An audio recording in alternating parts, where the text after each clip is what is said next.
So in terms of UX design and UX research, I found that people would struggle with the amount of information that they have to learn, understand and reflect on. So this can be really overwhelming and overpowering. And how do you go through all that information and be able to apply it in the real world? So my advice is, I'm going to give you an example, an analogy of a swimmer.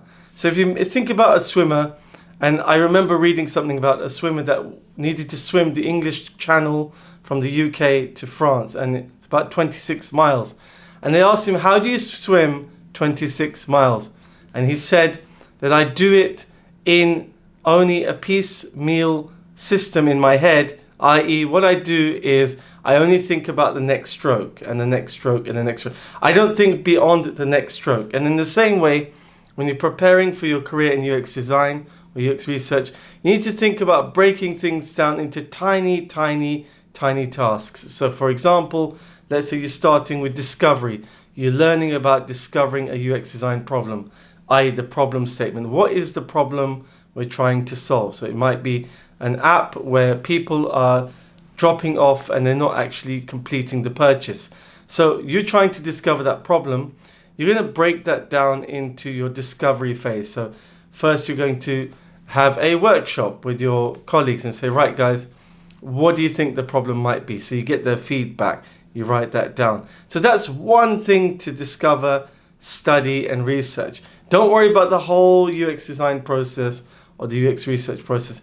Worry about that one thing about discovery. How do we discover the problem? How am I going to get to the problem statement? And that reminds me, I have a free guide on UX design and UX research for you to download below.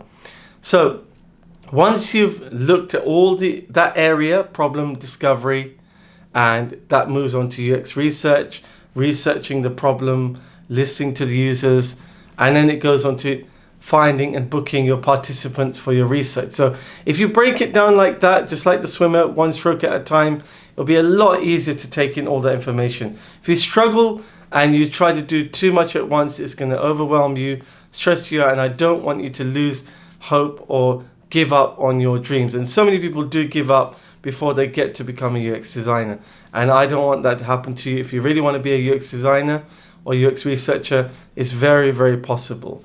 So once you've defined your key areas, and the easiest way to do that is to use the UX design process and then break down your plan of learning everything you need to know for your job interview and for the job itself into those process parts or segments. So you can start with the discovery, and then you do the user research, then you ideate on that solution. What does that solution look like?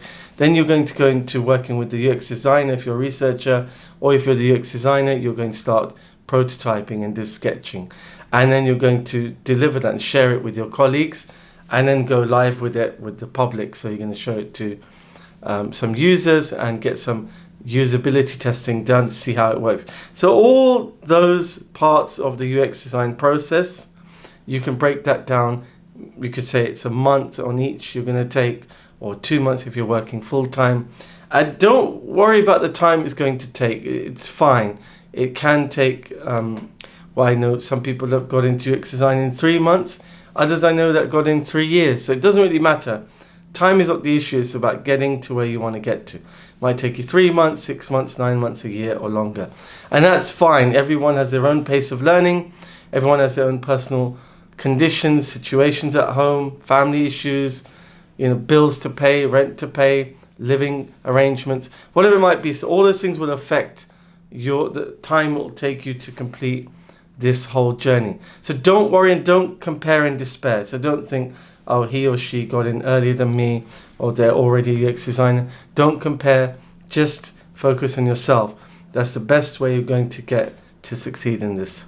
Another really key skill is to be able to learn and research and read. And the way to do that is to print out your information onto a wall.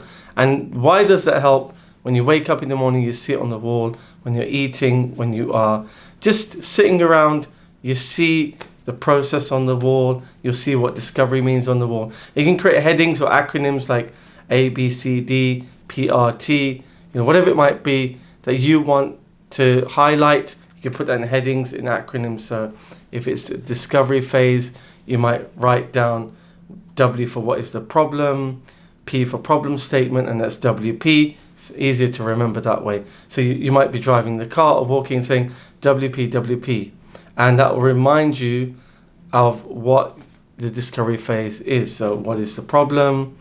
How do you create a problem statement? And so on and so forth. So you're creating acronyms that help you memorize your process. The other thing, because don't forget, when it comes to the process, it is your process, because there's no one fixed, agreed upon process for UX design or UX research. So it's really up to you. So you can take amalgamation, a grouping of 2-3 different processes you find on Google. If you simply go to Google Images and type in UX design process, you can take what you like from one or the other, but there is no one fixed way of working. Ways of working depend on you and what you prefer, and you won't get in trouble for using one or the other because it's never been defined. There's no one accreditation board for UX design or one awarding body, so it's really up to you. So you can take bits from different ones. For example, you might see the UX process defined as problem, research, ideate, prototype, and usability testing. In another one, you might see it written as discovery phase, and then it might say something like user feedback, and then ideation, then testing. So there are different ways of defining UX design process, and you need to choose the one that suits you, that you would like to do, and that you would enjoy doing, and makes it easier for you to memorize it. So if you write down or print out your own UX process or a standard one from the internet, print it on the wall. You can look at it every day. It'll really help you to start to remember the UX design process. Now, finally, what I'd like to say is don't forget to download my free UX PDF guides on user research and UX design. And also, I'd like you to think about what does it look like for you to be in that job. So visualizing the job really helps you to get the job. So if you think, well, one day I'm going to be UX designer, I'm going to be UX researcher, and I'm going to be working here, I'm going to be working with a team, I'm going to be building products, solving problems, designing solutions. If you visualize that, it really motivates you and drives you to get to your end goal. So visualize it, imagine it, and you can make it happen. So don't forget to subscribe and follow this channel for more. I'll see you on the next one. This is 1UX1, and I'm Cam. Thank you, guys.